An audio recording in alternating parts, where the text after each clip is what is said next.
The night I graduated valedictorian, I thought my parents were proud of me. We were standing in the grand foyer of the Whitmore estate, marble floors, chandeliers dripping crystal, and my name echoing in the speeches of senators and judges. Everyone said I was the future of the Whitmore family, that I made Evelyn and Thomas proud, that I was proof even adopted children could be raised into greatness. I wore white, my mother insisted. Symbolic, she said, smoothing the sleeves. You're our angel, but angels don't get buried alive. It started with a whisper I wasn't meant to hear. After the celebration, I went to grab my diploma from the parlor, left it by the fireplace. That's when I heard my father's voice, low, sharp, and not meant for guests. She leaves tonight. I froze behind the wall. My mother answered, her voice cool as ever.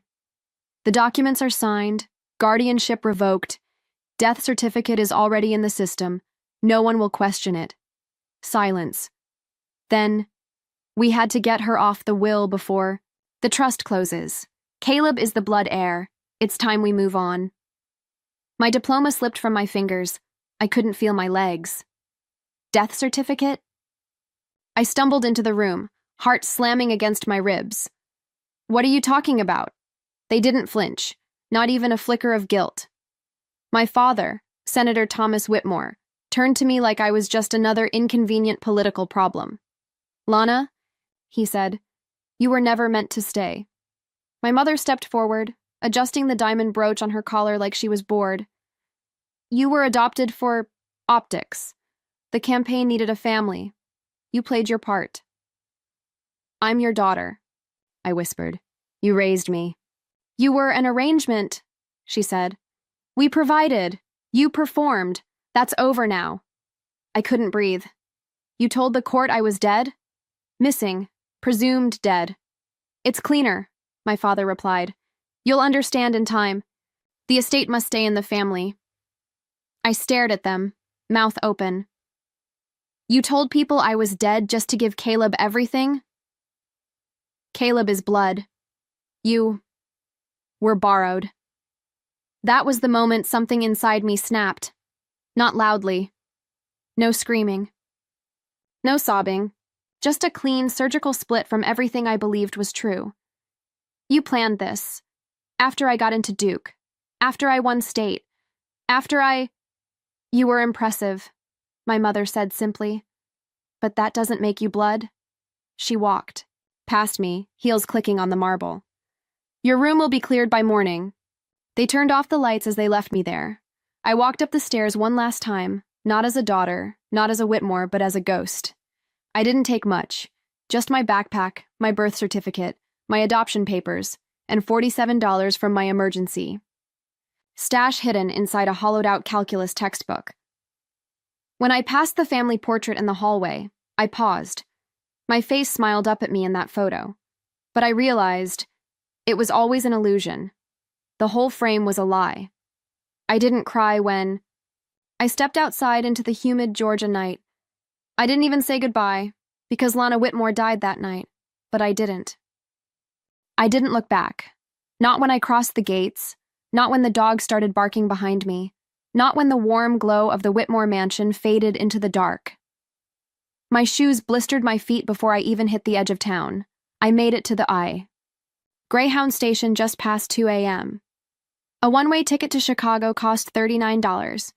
That left me with $8 and a folded birth certificate with creases like scar tissue.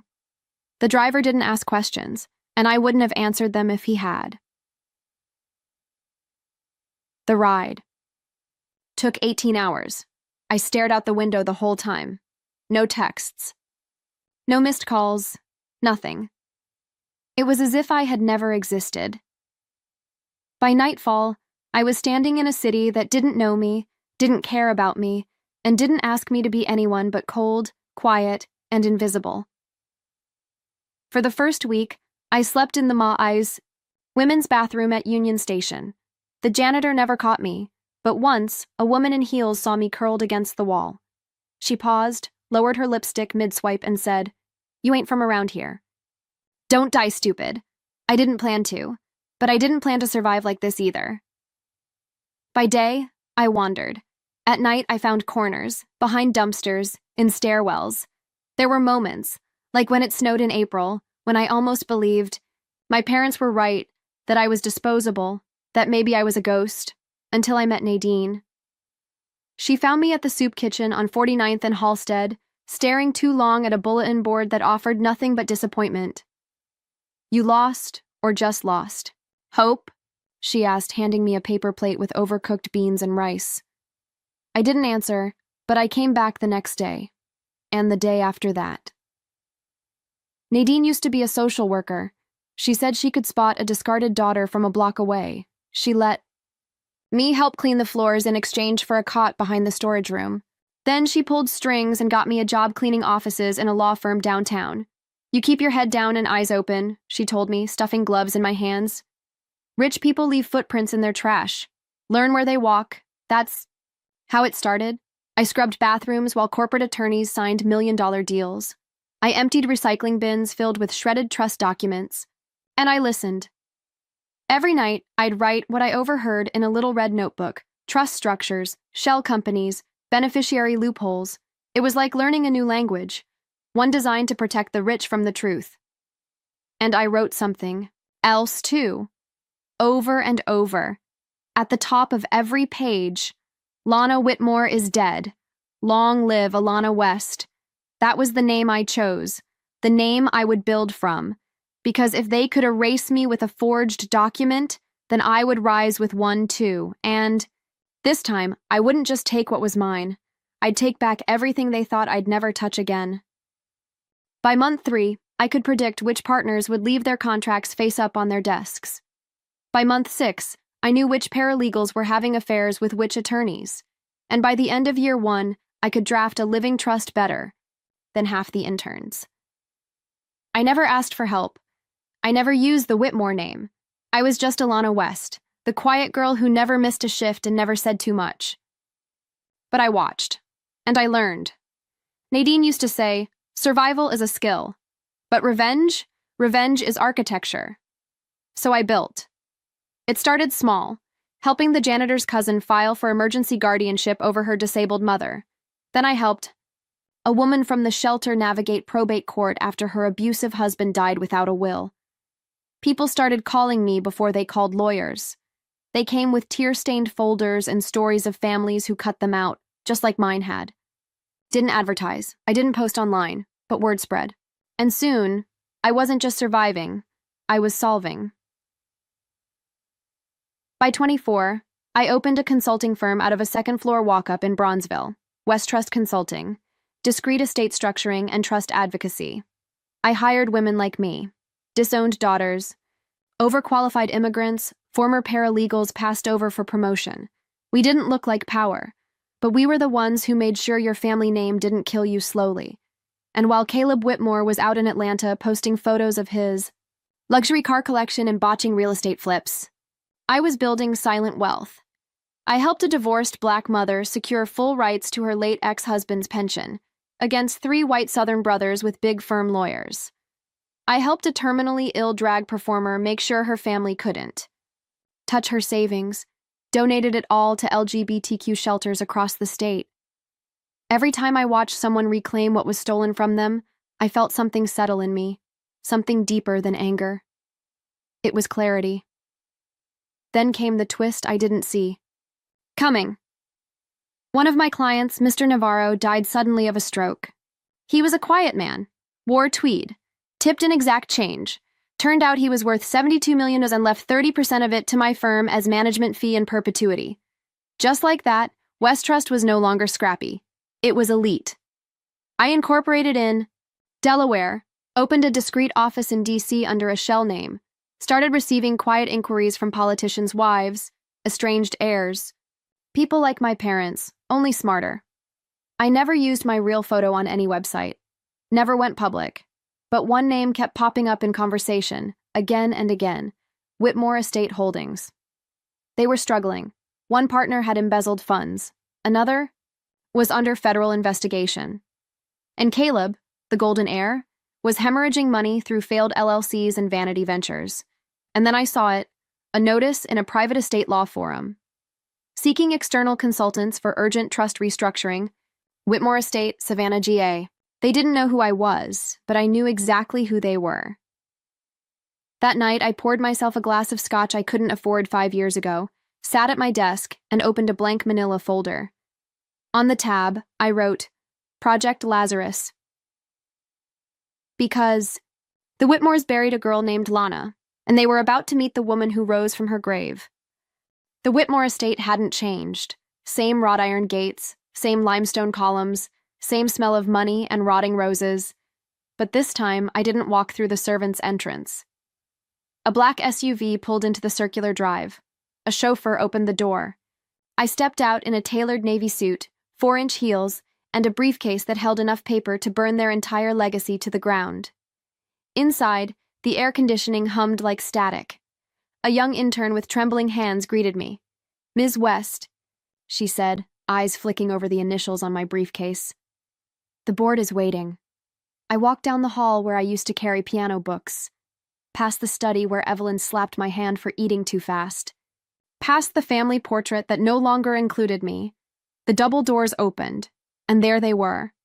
Senator Thomas Whitmore, still upright, still arrogant, Evelyn Whitmore, still perfectly coiffed, lips tight as ever, and Caleb, the golden nephew. Sitting in a chair too big for him, scrolling through his phone like the room didn't matter. My father, no, the man who raised me, stood. Ms. West, thank you for coming. I shook his hand. His grip faltered. Just a second. But enough. I understand you've reviewed our trust portfolio, he said. Yes, I replied, setting down my briefcase. But before we begin, I clicked it open, pulled out 3 documents, laid them on the table. Let's talk about how you forged a death certificate. The silence that followed was the most honest sound that House had ever heard. Evelyn's fingers froze mid-tap on her pearls. Caleb looked up. What the hell is this? I slid the second paper toward them. My adoption records. Lana Evelyn Whitmore, adopted in 2005. Officially declared missing in 2021. Cause of disappearance, unknown. Declared deceased after 12 months. Convenient. My father's voice dropped half an octave. Who are you? I smiled. Let me help. You, Senator. I pulled out the third document, a transfer of ownership. Whitmore Estate Holdings, 51% stake, now belonging to West Trust Corporate Group. Signed, notarized, and fully legal. I'm the woman you buried, and the one who bought your grave. Caleb stood, chair scraping the hardwood. You can't. Just walk in here. I already did. I turned to Evelyn. Tell me, Mother, how long did you practice that line? You were adopted for optics. You said it like you'd rehearsed it in the mirror. Her mouth opened. Closed. Alana, Thomas said. Listen. I'm not here to listen. I'm here to restructure. I stood and walked to the window.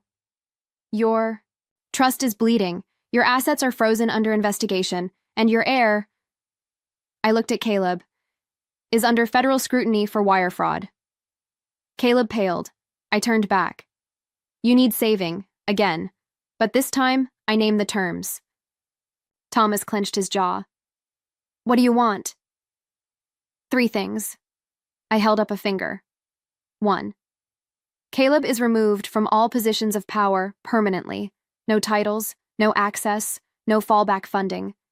His face turned red. This is a shakedown. It's an audit. 2nd finger. 2. Both of you retire. Effective immediately. No legacy projects, no political rebounds. You go quietly. My father looked like he'd swallowed gravel. 3rd, I said, voice cold as ice. You release a public statement acknowledging that Lana Whitmore was unjustly removed from the family, and that your estate would not exist today without her. Evelyn finally spoke. Her voice cracked. You want us to apologize? No. I want you to admit it. You didn't just lose your daughter. You lost your future. I gathered the papers and clicked the briefcase shut. You'll sign everything. By Monday. Or I pull my capital, Notify federal investigators about a decade's worth of questionable accounting and let this empire rot. Caleb sat back down, stunned. My father stared at me like he was seeing a ghost. Maybe he was, because Lana Whitmore died at his hands, but the woman in front of him? She didn't want his love. She wanted his surrender. The papers were signed by Monday. They didn't call, didn't email, didn't ask how I managed to learn the laws they once used to erase me. They knew better. Caleb vanished from the board. Evelyn and Thomas released a 3-paragraph statement. Cold, legal, stripped of names, but the subtext was clear. They had been dethroned by the ghost of a daughter they thought long buried. I didn't attend the press conference. I had something more important to do. 3 months later, I stood in the garden behind the estate. The rose bushes had withered, the fountain was dry, but the marble bench still stood beneath the sycamore tree, my favorite reading spot as a child. We were opening a foundation, the Whitmore West Trust, funding legal aid for disowned daughters, LGBTQ youth, estranged heirs, people like me, discarded, but not destroyed. Nadine was there, standing beside me in a lavender dress and 2 big sunglasses. She squeezed my hand. You did it, baby. No, I said, eyes on the new plaque. I undid it. The bronze plate gleamed under the morning sun. In memory of the children they tried to erase, and the legacy they couldn't. I turned away, as reporters clicked their cameras, because this was never about headlines. It was about walking back into the place they told me I didn't belong, and leaving behind something they couldn't control. Lana Whitmore is gone, but her name? It funds empires now.